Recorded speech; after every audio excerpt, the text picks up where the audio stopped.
In the history of wars, the enemy is usually the opposing army. But in this story, the enemy was something that could not be defeated. In 1917, the Battle of Passchendaele was not just a battle. It was not a war between the British and the Germans. It was something far more horrifying. It was a battle between man and the earth. This is the untold story, the story of the soldiers who did not die from bullets. In that hell, the greatest death was not a swift one. There was a fate far more dreadful and terrifying, a fate hiding in the mud. The true secret of the Passchendaele Massacre is not in the number of bombs that fell, but in the number of lives swallowed by the mud forever. Thousands of soldiers disappeared completely, drowned in the muck, never to be found. In 1917, the British and Canadian military leadership were optimistic. They had devised a brilliant plan to eliminate the German forces on the Flanders front. They believed they would achieve a swift victory and sweep through the region after an unprecedented artillery bombardment. The promise was an end to the war, and the cost was assumed to be only a few sacrifices. But that promise was a lie. What they had not accounted for was an enemy that did not appear on any map. An enemy that was not considered in any military plan. Hours before the attack, the sky began to pour rain. It was not ordinary rain, but a deluge. The ground had already been pulverized by millions of falling shells. Suddenly, that powder turned into liquid. The fields that had once been green became a vast quagmire of mud.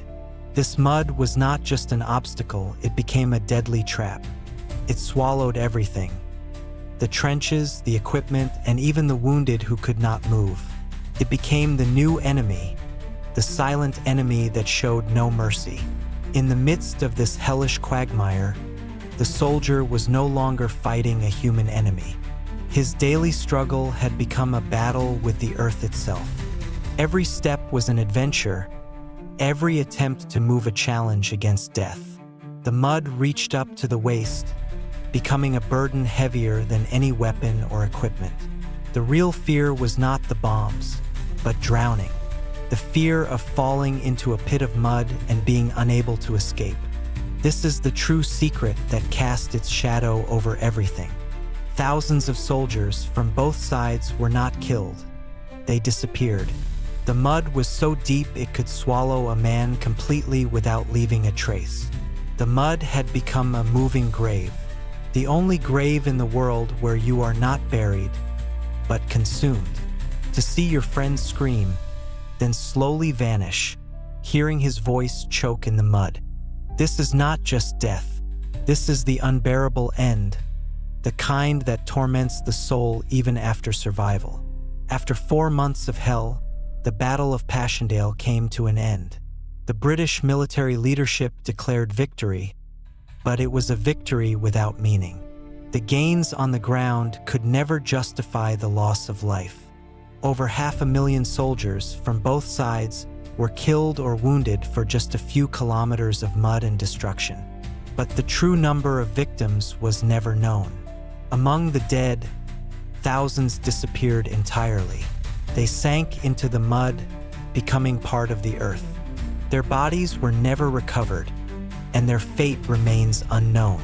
Even today, the farmland in Belgium refuses to forget, occasionally revealing remnants of ammunition or bones of those missing soldiers. What happened at Passchendaele is not just a historical story. It is a reminder that war is not always between two armies, and that the real enemy can be nature itself. It is a story of power and despair, of lives lost for nothing, and of secrets buried in the mud, still buried to this day. If this story moved you, please support me by liking and subscribing.